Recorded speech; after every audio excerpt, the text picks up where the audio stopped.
Hello, bonjour. Aujourd'hui, on va parler du prince Harry et Meghan Markle. Comme vous le savez, sur cette chaîne, on parle de toutes les rumeurs, bonnes ou mauvaises, sur Meghan Markle afin d'apporter notre commentaire, un commentaire qui en tout cas se rapproche un peu plus de la réalité que ceux des trolls et des haters.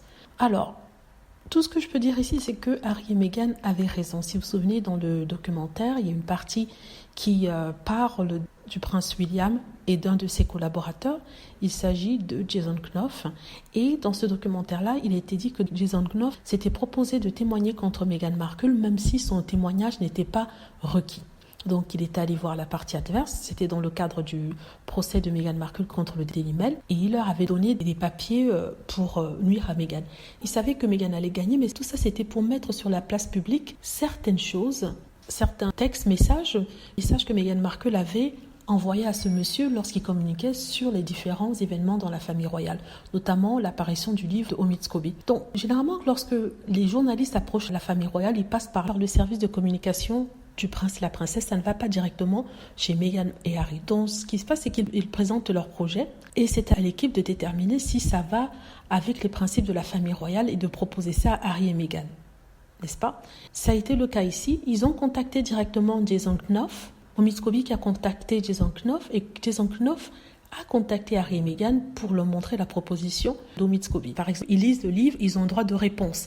Et c'est justement ce droit de réponse-là que le prince Harry et Meghan Markle ont eu en donnant des informations justes, contrairement à ce qui est écrit dans le livre. Donc, c'est pas comme s'ils ont collaboré avec le livre, c'est que le livre avait été écrit et ils ont regardé le livre, ils ont juste changé certaines informations qu'ils jugeaient incorrectes. C'est ce qui se fait d'habitude, même à Buckingham Palace. Et justement, c'est dans ce message que Meghan Markle, le prince Harry, disait à ce monsieur, à Jason Knopf, que oui, il fallait absolument rectifier certaines informations, par exemple les informations sur comment ils se sont rencontrés, ainsi de suite. Donc ce n'était pas vraiment comme si Harry et Meghan avaient collaboré.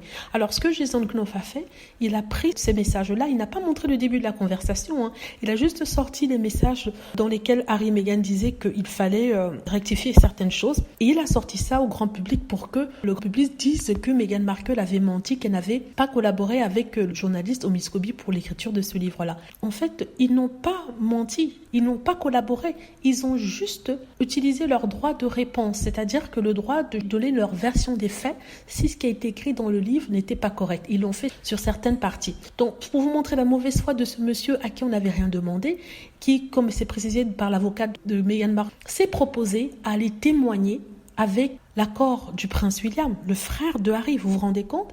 Avec l'accord du prince William, d'aller témoigner contre Meghan. Il savait très bien que Meghan ne perdrait pas le procès, mais c'est juste pour mettre cette information-là, pour la discréditer et discréditer tout ce qu'elle aurait pu dire contre la famille royale.